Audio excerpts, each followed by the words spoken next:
ವಿದ್ಯಾರ್ಥಿಗಳ ಮೇಲೆ ಹಲ್ಲೆ ಮಾಡಿದರೆ ಅದನ್ನು ಖಂಡಿಸಲಿಕ್ಕೆ ನಾವು ಇವತ್ತು ವಿದ್ಯಾರ್ಥಿಗಳು ಶಿಕ್ಷಕರು ಇಲ್ಲಿ ಫ್ರೀಡಂ ಪಾರ್ಕ್ನಲ್ಲಿ ಬೆಂಗಳೂರು ಫ್ರೀಡಂ ಪಾರ್ಕಲ್ಲಿ ಸೇರಿದ್ದೀವಿ.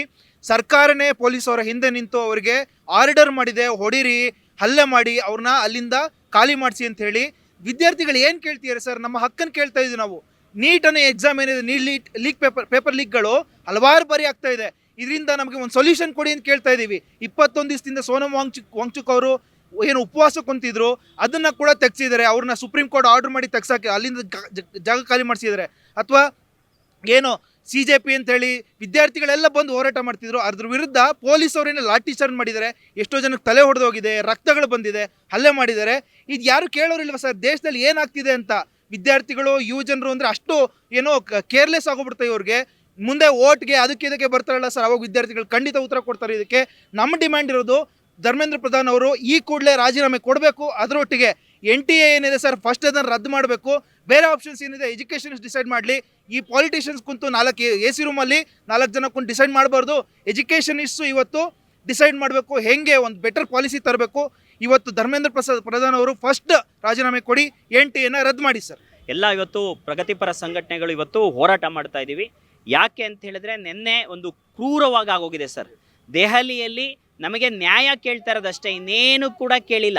ನಾವು ಕೇಳ್ತಾ ಇರೋದು ನೀಟ್ ಕ್ವಶನ್ ಪೇಪರ್ ಲೀಕ್ ಮಾಡಿದಂಥ ಪುಣ್ಯಾತಮ್ರನ್ನ ಜೈಲಿಗೆ ಹಾಕಿ ಧರ್ಮೇಂದ್ರ ಪ್ರಧಾನ್ ಅವರವರು ರಾಜೀನಾಮೆ ಕೊಡಿ, NTA ರದ್ದುಗೊಳಿಸಿ ಅಂತ ಇಷ್ಟೇ ಡಿಮ್ಯಾಂಡು. ಇದಕ್ಕೆ ಲಾಠಿ ಚಾರ್ಜ್ ಮಾಡ್ತಾರೆ ಸರ್ ಯಾರು ಗೌರ್ಮೆಂಟು. ಅವ್ರಿಗೆ ನಾಚಿಕೆ ಆಗಬೇಕು. ಈ ದೇಶದ ವಿದ್ಯಾರ್ಥಿ ಯುವಜನರು ಸರಿಯಾದಂಥ ಪಾಠ ಕಲಿಸ್ತಾರೆ. ಇವತ್ತು 200ಕ್ಕೂ ಹೆಚ್ಚಿಗೆ ಜನ ವಿದ್ಯಾರ್ಥಿಗಳು ಗಾಯಗೊಂಡಿದ್ದಾರೆ. ಇಂಥ ಪ್ರಧಾನಮಂತ್ರಿ ಇದಕ್ಕೋಸ್ಕರ ನಾವು ಅವರನ್ನು ಎಲೆಕ್ಟ್ ಮಾಡಿದ್ದ. ಇದನ್ನು ಖಂಡಿಸ್ತೀವಿ, ತೀವ್ರವಾಗಿ ಖಂಡಿಸ್ತೀವಿ ಸರ್. ಕೇಳಿಲ್ಲ ಸರ್, ಬಂಡ್ರಾಗಿದ್ದಾರೆ ಸರ್. ರೈತರ ಹೋರಾಟದಲ್ಲೂ ಕೇಳಲಿಲ್ಲ. ನೀವೆಲ್ಲ ಕೂಡ ಗಮನಿಸ್ತಾ ಇರ್ಬೋದು. ಯಾವರೇ ಜನಗಳು ಬೇಡಿಕೆ ಇಟ್ಟು ಹೋರಾಟ ಮಾಡಿದ್ರೆ ಕೇಳ್ತಾ ಇಲ್ಲ. ನಮ್ದು ಆಡಿದ್ದೇ ಆಟ ಅಂತ. ತುಂಬ ಕಾಲ ವಿದ್ಯಾರ್ಥಿ ಯುವಜನ ಮೋಸ ಮಾಡೋಕ್ಕಾಗಲ್ಲ ಸರ್. ಇವತ್ತು ಜನ ಇವತ್ತು ಕೇಳ್ತಾ ಇದ್ದಾರೆ, ಕ್ವಶನ್ ಮಾಡ್ತಾ ಇದ್ದಾರೆ, ಫೈಟ್ ಮಾಡ್ತಾ ಇದ್ದಾರೆ. ವಿದ್ಯಾರ್ಥಿ ಯುವಜನರು ಇವತ್ತು ಬಡದೆಬ್ಬಿದ್ದಾರೆ ಸರ್. ಈ ಕೊನೆಯವರೆಗೂ ಕೂಡ ಹೋರಾಟವನ್ನು ಮುಂದುವರಿಸ್ತೀವಿ ಸರ್. ಸರ್ ಪ್ಲಾನ್ ಅಲ್ಲ ಸರ್, ಇವತ್ತು ವಿದ್ಯಾರ್ಥಿ ಯುವಜನರು ಇವತ್ತು ದೊಡ್ಡ ಮಟ್ಟದಲ್ಲಿ ಪ್ರಶ್ನೆ ಮಾಡ್ತಾರೆ. ನೆನ್ನೆನೇ ಕೇಳಿದ್ದಾರೆ ಸರ್. ನೆನ್ನೆ 2 ರಿಂದ 3 ಲಕ್ಷ ಜನ ಯೂತ್ಸು ಬಂದು, ಅದು ಕೂಡ ಬಾಂಬೆ, ಕೋಲ್ಕತ್ತಾ, ಬೆಂಗಳೂರಿಂದ ಟ್ರಾವೆಲ್ ಮಾಡ್ಕೊಂಡು ಹೋಗಿದ್ದಾರೆ ಡೆಲ್ಲಿಗೆ. ಯೂತ್ಸ್ ಬಂದು ಎಲ್ಲ ಕೂಡ ಇಂಟೆಲಿಜೆಂಟ್ ಪೀಪಲ್, ಸಾಫ್ಟ್ವೇರ್ ಇಂಜಿನಿಯರ್ಸ್ಗಳು, ಟೆಕ್ಕಿಗಳು ಎಲ್ಲರೂ ಕೂಡ ಹೋಗಿ ಕೇಳಿರೋ ಅಂಥದ್ದು. ಕೇಳಲಿಲ್ಲ ಅಂತ ಹೇಳಿದ್ರೆ ಒಂದು ದೊಡ್ಡ ಹೋರಾಟ ಇನ್ನೂ ಮುಂದುವರಿಯುತ್ತೆ ಸರ್. ನಾವಿವತ್ತು ಫ್ರೀಡಂ ಪಾರ್ಕಲ್ಲಿ ಸತತವಾಗಿ 3ನೇ ದಿನ CJPಯ ಹುಡುಗರು ಏನು ಪ್ರೊಟೆಸ್ಟ್ಗೆ ಕರೆ ಕೊಟ್ಟಿದ್ರು ಅವರಿಗೆ ಬೆಂಬಲಿಸಿ, ಸೋನಂ ಬೆಂಬಲಿಸಿ ಕರ್ನಾಟಕ ಅಂತ ಹೇಳಿ ನಮ್ಮ ಮನಸ್ಕರ ವೇದಿಕೆ ನಾವೆಲ್ಲರೂ ಸೇರಿ ಸೋನಂ ಅವರ ಉಪವಾಸ ಸತ್ಯಾಗ್ರಹಕ್ಕೆ ನಾವು ಬೆಂಬಲ ಕೊಡ್ತಾ ಇದ್ದೀವಿ. ಸಾಕಷ್ಟು ಯುವಕರು ಬಂದು ಸೇರ್ಕೊಳ್ತಾನೆ ಇದ್ದಾರೆ. ಅದರ ವಿಪರ್ಯಾಸ ಏನು ಅಂತ ಹೇಳಿದ್ರೆ ಹಲವಾರು ಮಾಧ್ಯಮಗಳು ಇದನ್ನು ತೋರಿಸ್ತಿಲ್ಲ. ಬಹಳ ಸಂತೋಷ ನೀವು ಬಂದಿದ್ದೀರಾ.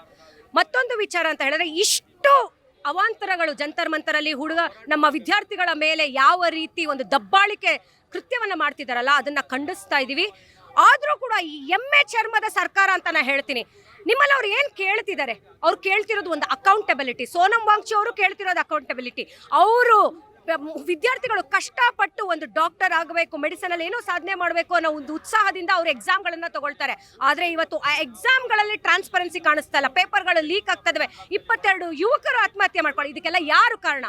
ನೇರವಾಗಿ central education minister Dharmendra Pradhan ಅವರು ಮತ್ತೆ ಅವರಿಗೆ ಬೆಂಬಲ ಕೊಡ್ತಿರುವಂತಹ ನರೇಂದ್ರ ಮೋದಿ ಅವರೇ ಕಾರಣ ಅಂತ ಹೇಳಿ ನಾವು ಈ ಹೋರಾಟಕ್ಕೆ ಮುಂದಾಗಿದ್ದೀವಿ. ಯಾವ ರೀತಿ ಜಂತರ್ ಮಂತರಲ್ಲಿ ಹುಡುಗರ ಮೇಲೆ ಶಾಂತಿಯುತವಾಗಿ ನಡೀತಿದ್ದಂತಹ ಪ್ರತಿಭಟನೆಗೆ ಹತ್ತಿಕ್ಕಿ ಕೆಲಸ ಮಾಡಿ ಇವತ್ತು ಹೊಡೆದಿದ್ದಾರೆ ಸರ್. ಅವ್ರು ನಮ್ಮ ಮಕ್ಕಳು. ನಿಮ್ಗೆ ಹ್ಯುಮ್ಯಾನಿಟಿ ಬೇಡವಾ? There all are kids. Even ನಾನು ಒಂದು ತಾಯಿಯಾಗಿ I have a son of 18 years. ನನ್ನ ಮಗ ನೀಟ್ ಬರಿಬೇಕು, CET ಬರಿಬೇಕು. ಈ ರೀತಿ ಅವಾಂತರಗಳಾದ್ರೆ ಮತ್ತೆ ಯಾರು ಡಾಕ್ಟರ್ ಆಗೋದು? ಮತ್ತು ನಮ್ಮ ಯುವಕರ ಒಂದು ಮುಂದಿನ ಪೀಳಿಗೆ ನಮ್ಮ ನಾಯಕರು ಸರ್, ಅವರ ಒಂದು ಕನಸನ್ನ ಇವತ್ತು ಕಗ್ಗೊಲೆ ಮಾಡ್ತಿದ್ದಾರೆ. 22 ವಿದ್ಯಾರ್ಥಿಗಳು ಯಾರು ಸತ್ರು ಅಲ್ಲ, ಅವ್ರದ್ದು ಸರ್ಕಾರದ ಪ್ರಾಯೋಜಿಕ ಕೊಲೆ ಅಂತಾನೆ ನಾವು ಹೇಳ್ತೀವಿ. ಅದನ್ನು ಖಂಡಿಸ್ತಾ ಇವತ್ತು ಸೋನಂ ಬೆಂಬಲಿಸಿ ಕರ್ನಾಟಕ ಒಂದು ಮನಸ್ಕರ ವೇದಿಕೆ ಹೋರಾಟವನ್ನು 3ನೇ ದಿನವಾಗಿ ಅಂಗವಾಗಿ ನಾವು ನಡೀತಾ ಇದ್ದೀವಿ. ಈ ಸೆಂಟ್ರಲಿನ ಬಂಡತನವನ್ನು ನಾವು ಖಂಡಿಸಿ ಸಂಜೆವರೆಗೂ ಈ ಹೋರಾಟ ಹಮ್ಮಿಕೊಂಡಿದ್ವಿ. ನಾನು ಹೇಳೋದಿಷ್ಟೇ ನಿಮ್ಮ ವಾಹಿನಿ ಮುಖಾಂತರ, ನಾವೆಲ್ಲರೂ ಮಕ್ಕಳೆತ್ತಿದೀವಲ್ಲ, ಆ ಮಕ್ಕಳಲ್ಲಿ ಯಾರೋ ನಮಗೋಸ್ಕರ ಸಾಯ್ತಿದ್ದಾರೆ, ಹೋರಾಟ ಮಾಡ್ತಾ ಇದ್ದಾರೆ. ನಮ್ಮದು ಒಂದು ಬೆಂಬಲ ಶಾಂತಿಯುತವಾಗಿ ಸೂಚಿಸೋಣ ಬನ್ನಿ ಅಂತ ಹೇಳ್ತಾ ನಾವು ಈ ಹೋರಾಟಕ್ಕೆ ಮುಂದನೆ ಮಾಡ್ತಾ ಇದ್ದೀವಿ.